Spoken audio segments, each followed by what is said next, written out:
और मेरे पास लड़का नहीं है और मैं अब माँ नहीं बन सकती हूँ। मुझे जान से मार देने की कोशिश ही गई थी, मेरा गला दबाया गया था, ये सब मेरे कपड़े वगैरह फाड़ दिए गए। तो इसी में मेरे देवर ने मेरे अचानक से कपड़े फाड़ दिए और कहा कि इसको सभी के सामने नंगा कर देते हैं और इसको सबक सिखाते हैं। और मेरे को मेरे पति ने गला दबाते हुए मुझे कहा कि भाई इसको आज जान से मार दे के इसका किस्सा यहाँ ख़त्म कर देते हैं। नहीं, पुलिस वाले कोई भी कार्रवाई ठीक ढंग से नहीं कर पा रहे हैं क्योंकि उनके ऊपर पॉलिटिकल दबाव है। उसको टॉर्चर किया जाता था कि एक लड़का पैदा करके दे, हमें लड़का चाहिए, लड़का चाहिए। हाँ बोलो जी, बोलो। तो देखो आप कंप्लेंट। जहां एक और हमारे देश में बेटी बचाओ बेटी पढ़ाओ जैसी बड़ी बड़ी बातें की जाती है, तो वहीं दिल्ली के विजय विहार इलाके से एक दिल को दहला देने वाली घटना हमारे सामने आई है। नमस्कार, मैं हूं आंचल मित्तल और आप देख रहे हैं तेज तर्रार। दरअसल एक महिला को वहां पर अपने ही ससुराल द्वारा बुरी तरीके से मारा पीटा गया, उनके कपड़े फाड़ दिए गए, उनका गला दबाया गया। अब वो महिला इस वक्त हमारे साथ मौजूद है जो कि एक अस्पताल में भर्ती है। एक बार उनके साथ जुड़ेंगे और उनसे पूरी कहानी जानेंगे कि आखिरकार ये सब कब से हुआ, क्या कुछ पुलिस की कार्रवाई इस पूरे मामले में रही है। तो एक बार आइए जुड़ते हैं। आपका नाम? ममता बंसल। क्या कुछ हुआ था आपके साथ? मेरे को जान से मार देने की कोशिश की गई थी आपके ससुराल वालों द्वारा? हाँ जी। कब की बात है ये? 19/11 की। तो फिर आपने क्या किया, ऐसी क्या बात हुई थी जिस वजह से ये धमकी मिली आपको? मेरा जीवन शुरू से ही जब से शादी करते ही मैं उनकी हर बातें मानती रही हूँ। अब क्या है कि मेरे पास 2 लड़कियाँ हैं और मेरे पास लड़का नहीं है और मैं अब माँ नहीं बन सकती हूँ, जिसके कारण वो चाहते कि उनकी दूसरी शादी कर दी जाए। लेकिन उनके दबाव के कारण मैं उनको तलाक देने के लिए हाँ नहीं भरी, तो वो मुझे जान से मार देने की धमकी भी देते हैं और कोशिशें भी। अच्छा, तो अभी आपके साथ, जैसे आप अस्पताल में हैं, तो आपके साथ क्या कुछ हुआ था? मुझे जान से मार देने की कोशिश ही गई थी, मेरा गला दबाया गया था, ये सब मेरे कपड़े वगैरह फाड़ दिए गए हैं, ये सब गला दबाया गया। 19 को हुआ है अभी? 19 तारीख को मेरे साथ हुआ है शाम को, क्योंकि जब मैं चाय बना रही थी मेरे ससुराल वालों ने, मेरे पति ने वहाँ पे मुझे बुलाया था, वहीं पर बैठे हुए थे वो पहले से ही। उन्होंने मेरे से कहा कि भाई अपने घर से हिस्सा मांगो, लेकिन मैंने असमर्थता दिखाई, मैंने उनकी बातें नहीं मानी। तो इसी में मेरे देवर ने मेरे अचानक से कपड़े फाड़ दिए और कहा कि इसको सभी के सामने नंगा कर देते हैं और इसको सबक सिखाते हैं। लेकिन सबने मेरा क्या किया कि मुझे ना मेरा गला दबाया, मेरा ना हाथ पैर पकड़ लिए, मेरा मुंह दबाया, ठीक है। और मेरे को मेरे पति ने गला दबाते हुए मुझे कहा कि भाई इसको आज जान से मार दे के इसका किस्सा यहाँ ख़त्म कर देते हैं। ऐसे करते हुए उन्होंने मेरे साथ मारपीट की और मुझे जीने से घसीटते हुए नीचे लाने लगे। अचानक मेरे ससुर का पैर फिसल गया, पैर फिसल के वो गिर गए। मैंने मौके का फ़ायदा उठा के मैं ऊपर भाग गई और मैंने अंदर से कुंडी लगा ली और मैंने अपने भाई को फ़ोन करके बताया कि मेरे साथ ऐसे ऐसे हो रहा है, मुझे बचाने आ जाओ। लेकिन भाई का समय पे न पहुंचने के कारण मैंने पुलिस वालों को भी फ़ोन करके बुलाया। कौन से थाने में आपने फ़ोन किया था? कौन से थाने से पुलिस आई थी? विजय विहार थाने से। अच्छा, तो पुलिस का क्या कुछ अभी तक इस पर एक्शन रहा है? पुलिस वाले कोई एक्शन अभी नहीं ले रहे हैं, बल्कि वो लोग मुझे ही उल्टा परेशान कर रहे हैं। मुझे मेरी जो MLC हुई थी हॉस्पिटल में, उसमें भी काफ़ी देर किया गया, जिसकी वजह से मुझे काफ़ी दिक्कतों का सामना करना पड़ा, बहुत परेशानियां मुझे आई। कितने साल हो गए हैं आपकी शादी को? मेरी शादी को 16 साल हो चुके हैं। 16 सालों से ये सब हो रहा है या फिर जब से कि जब वो लड़के की डिमांड कर रहे हैं तब से?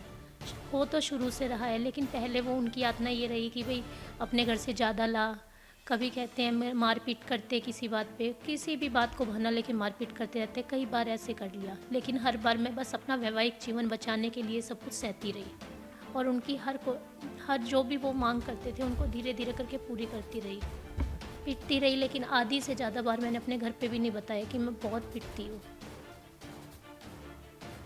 क्या उम्र है आपकी? मेरी उम्र 39। तो अभी जब आप बता रहे हैं तारीख जब हुआ ये सब, तो उसके बाद आपने पुलिस को फ़ोन किया, पुलिस में आपको परेशान किया जा रहा है?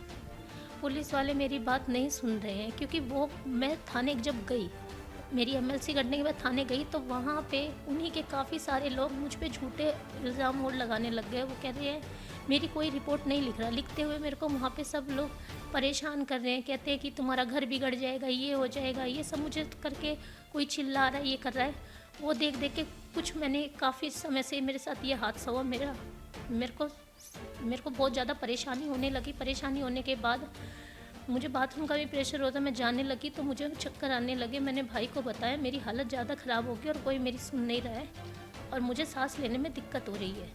मेरा भाई मुझे हॉस्पिटल लाने लगा तो वहाँ पे उन्होंने मेरे दूसरे भाई से ये लिखवा लिया था, कुछ सिग्नेचर वगैरह भी करा लिए थे कि हम इनको वापस लाएंगे, लेकिन मेरी हिम्मत नहीं हो रही है क्योंकि मुझे बार बार सांस खींचता है और मेरी तबीयत ख़राब है। मुझे खाने पीने में थोड़ी दिक्कत हो रही है क्योंकि मेरे को परेशानियाँ बढ़ती जा रही है। मैंने यहाँ से लेटर लिखा, पत्र लिख के दिया आईओ को, लेकिन उस पर कोई सुनवाई नहीं हो रही है। आपकी एफआईआर दर्ज की गई है जिस तरीके से आपके साथ अभी उत्पीड़न आपको हुआ है? मेरी कोई अभी तक एफआईआर दर्ज नहीं कराई गई। मैं कॉल करती हूँ, बस उनको ये लग रहा है कि भाई मैं दिमागी रूप से ठीक नहीं हूँ, इसलिए मैं ये सब कर रही हूँ, लेकिन ऐसा कुछ नहीं है। मैं दिमागी रूप से ठीक हूँ। बस ये है कि मैंने सब कुछ सहती रही हूँ और मैंने किसी को नहीं बताती थी, सहती रहती थी। एक दो बार कहा, बहुत बार मैंने कहा उन्हें कि भाई ऐसे मत कर। वो कहते कि अब चलो ठीक है कंप्रोमाइज़ कर लेते हैं। अभी भी वो कहते हैं कि भाई आप कुछ नहीं कर पाओगे और आपको कंप्रोमाइज़ ही करना पड़ेगा। आपने अभी क्या सोचा है, उनके साथ वापस से रहना है आपको या फिर नहीं? नहीं, मुझे उनके साथ नहीं रहना। अगर मैं उनके साथ रहूँगी तो क्या पता मुझे वो, अब की बार तो मैंने किसी तरह अपनी जान बचा ली, अगली बार मैं बचा भी ना पाऊँ। अभी आपकी मांग क्या है? पुलिस की तरफ से क्या मांग है आपकी? उनके साथ सख्त से सख्त कार्रवाई की जाए ताकि आगे मेरे जैसी किसी और औरत के साथ ऐसा ना हो। पुलिस की तरफ से आप और कुछ कहना चाहेंगे? क्या वो कार्रवाई ठीक से कर रहे हैं? नहीं, पुलिस वाले कोई भी कार्रवाई ठीक ढंग से नहीं कर पा रहे हैं क्योंकि उनके ऊपर पॉलिटिकल दबाव है। वहाँ पे पॉलिटिकल दबाव होने के कारण मेरे जो चाचा ससुर लगते हैं, मुकेश बंसल जी, उनका दबाव है क्योंकि उनकी जान पहचान काफ़ी अच्छी है। पॉलिटिकल दबाव होने के कारण कोई भी वहाँ पे मेरे केस पर ध्यान नहीं दे रहा है और ना मेरा कोई केस रजिस्टर कर रहा है। आपके साथ ये सब होना इसलिए शुरू हुआ क्योंकि आप बेटा नहीं दे पाए उन्हें? हाँ, यही चक्कर है कि मेरे पास 2 लड़कियां हैं और मैं लड़का नहीं दे पाई उन्हें, और अब मैं आगे उनको दे भी नहीं सकती हूँ। जी, आपका नाम? मेरा नाम नीरज गुप्ता है। आपकी बहन है वो जिनके साथ ये सब हुआ है? हाँ, मेरी बहन के साथ ये सब अत्याचार जब से उसकी शादी करी है तब से ही चलते आ रहे हैं। शुरू में उनकी जैसे दहेज से लेके थोड़ी थोड़ी उतने वो बढ़ती रही डिमांड है कि ज़्यादा ला, घर से ज़्यादा ला। 2007 में उनको एक लड़की हुई, 2014 में एक और लड़की होगी, तो उसके बाद से उनकी और ज़्यादा मांगे बढ़ती चली गई। उसको टॉर्चर किया जाता था कि एक लड़का पैदा करके दे, हमें लड़का चाहिए। तो वो शायद वो नहीं पूरा कर पाए। उसको एक लड़का हुआ भी था। जब लड़का हुआ 2021 में तो वो शायद कमज़ोर था, उसको ना इन्होंने पैसा बचाने के चक्कर में हॉस्पिटल उसका चेंज करा दिया, जिसके कारण उसकी मृत्यु होगी 2 दिन बाद ही। ठीक है, अब उसके बाद वहाँ पे उसके बाद ये माँ नहीं बन सकती, तो इसको जान से मारने की कोशिश की जा रही है कि उनकी दूसरी शादी कर दी जाए। तो आपके पास आपकी बहन ने कब फ़ोन किया था? मेरे पास मेरी बहन ने फ़ोन किया था 19 तारीख की शाम को, लगभग 6:30-7 बजे, 6-7 बजे के बीच में कॉल किया उसने मुझे, और उसने मेरे को बताया कि भाई मेरे साथ इन्होंने मारपीट कर दी है और मेरे को जान से मारने की कोशिश कर रहे हैं। मैंने कहा कोई बात नहीं बहन, तू कहाँ है? बोली मैंने दरवाज़ा बंद करके मैं अपने फ्लोर में हूँ अभी। मैंने कहा तू गेट मत खोलियो जब तक मैं ना आऊँ, ठीक है। तो उसके बाद फिर उसने, जब मैं वहाँ गया तो मैंने देखा वहाँ गली में पुलिस खड़ी थी और रास्ते में ही पुलिस का मेरे पास फ़ोन आया कि जैसे ऐसे आपकी सिस्टर ने कॉल करी थी और आप कहाँ तक पहुँचे हैं। मैं कहा जी मैं रास्ते में हूँ, 10 मिनट में पहुँच रहा हूँ। तो जब मैं गली में गया तो गली में पुलिस खड़ी थी, बट पुलिस ने 1 घंटा हो चुका था, कोई कार्रवाई नहीं करी थी। और जब मैंने कहा पुलिस को कि भाई आप कार्रवाई शुरू करें, तो उन्होंने कोई ना कार्रवाई करते हुए मैंने वीडियो बनानी शुरू करी उनकी वहाँ पे कि भाई कोई कार्रवाई नहीं चल रही है। तो वहाँ पे आईओ लेखराज कपूर थे। जब मैं वीडियो बनाने लगा तो उन्होंने मेरे साथ बदतमीज़ी करी, मेरे ऊपर हाथ उठाया कि भाई तू ये वीडियो बंद कर बनानी। पर फिर भी मैंने जैसे तैसे करके वीडियोस बनाई हैं कुछ, और वो वीडियोस मैं आप लोगों के साथ शेयर करना चाहता हूँ। मैं कोई राजनीति नहीं, हाँ बोलो जी, बोलो।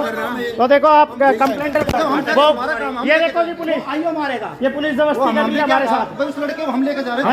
हाँ लेके चलो, हम देखेंगे ना। तो तू चल यार, चल ना तू।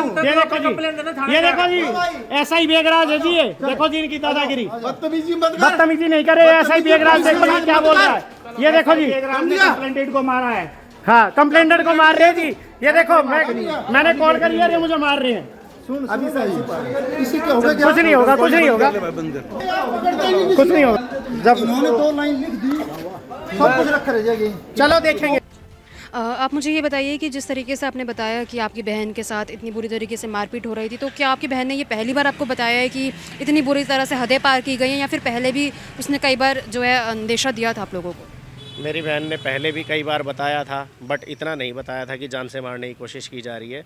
उसने बताया था और थोड़ा थोड़ा बताती थी कि दिक्कत परेशानियां चल रही हैं, पर इतना नहीं पता था कि वो लोग जान से मारने की भी कोशिश कर देंगे, हदें इतनी बढ़ जाएंगी। आपकी बहन है जो, उनके पति का नाम क्या है? उनका नाम है पंकज बंसल और उनके पिताजी का नाम है सोमदत्त बंसल। वो सभी मिलकर परेशान करते आए हैं। हाँ, पूरा परिवार ही मिलकर उनको टॉर्चर करता आया है और आज तो उनकी हद इतनी बढ़ गई है कि उसको जान से मारने की कोशिश करी जा रही है। वहाँ पुलिस द्वारा एफआईआर तक नहीं दर्ज की गई? हाँ, पुलिस द्वारा एफआईआर दर्ज नहीं करी जा रही। उस दिन भी रात को 3 घंटे तक थाने में पुलिस वालों ने बिठा के रखा, जबकि पीड़िता की हालत इतनी ख़राब थी, उसको सांस लेने में दिक्कत आ रही थी, और फिर भी वहाँ उसे बिठाए रखा और उसे समझाया जा रहा था कि भाई तू अपना कंप्लेंट वापसी ले ले।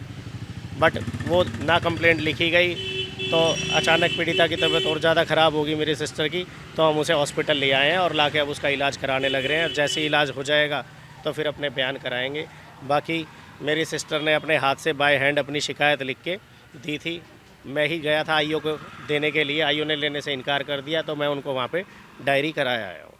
तो देखिए, जैसे कि हम पीड़िता के साथ जुड़े, उनके भाई के साथ जुड़े, पूरी कहानी हमने जानी कि किस तरीके से जब से उनकी शादी हुई है उनके साथ परेशानी ही हो रही है, महज इतनी सी बात पे कि वो एक बेटे को जन्म नहीं दे पा रही, जिस कारण उनके साथ बुरी तरीके से मारपीट की गई और 19 नवंबर को सभी हदें पार कर दी गई, जहां पर उन्हें जान से मारने की कोशिश की गई। जिसके बाद पुलिस के द्वारा जो है वहां पर पहुंचा गया, उन्होंने अपने भाई को भी कॉल करा, सब पहुंचे, लेकिन उनके भाई का ये कहना है कि पुलिस द्वारा अभी तक इस पूरे मामले पर कुछ भी खास कार्रवाई नहीं की जा रही, यहाँ तक कि उनकी एफआईआर तक नहीं लिखी गई, जिसका कारण उन्होंने कुछ पॉलिटिकल कनेक्शन बताया है। तो देखिए, जिस तरीके से आपने पूरी कहानी सुनी कि किस तरीके से इनके साथ मारपीट की गई, उन्हें जान से मार देने की कोशिश की गई। अब इस पूरे मामले पर इनका ये कहना है कि विजय विहार थाने की पुलिस द्वारा कुछ भी कार्रवाई नहीं की जा रही है, यहाँ तक कि इनकी एफआईआर तक नहीं लिखी गई। अब सवाल यही उठता है कि इसके पीछे का क्या कारण है कि पुलिस द्वारा कुछ कार्रवाई नहीं की जा रही। एक महिला के साथ मारपीट होती है, उसे बेटा जन्म करने के लिए फोर्स किया जाता है, लेकिन उसके बावजूद पुलिस द्वारा कुछ भी कार्रवाई नहीं की जा रही। इनका ये कहना है कि हो सकता है कि उनके ऊपर कुछ पॉलिटिकल प्रेशर हो। अब सवाल ये है कि आखिरकार पुलिस किसी पॉलिटिकल प्रेशर में आके इतने बड़े मुद्दे को लेकर कार्रवाई क्यों नहीं कर रही। अब आपकी इस पूरे मामले को लेकर क्या कुछ राय है, हमारे साथ कमेंट बॉक्स में ज़रूर शेयर करें। कैमरा पर्सन दीपक शर्मा के साथ मैं आंचल मित्तल। अगर आपको हमारी ये वीडियो पसंद आई हो तो इसे लाइक एंड शेयर करना बिल्कुल भी ना भूलें। इसके साथ ही हमारे चैनल तेज तरार को जरूर सब्सक्राइब करें और हाँ, बेल आइकन को दबाना बिल्कुल भी मत भूलिएगा, जिससे दिल्ली से जुड़ी तमाम खबरों की नोटिफिकेशन सबसे पहले आप तक पहुंचे।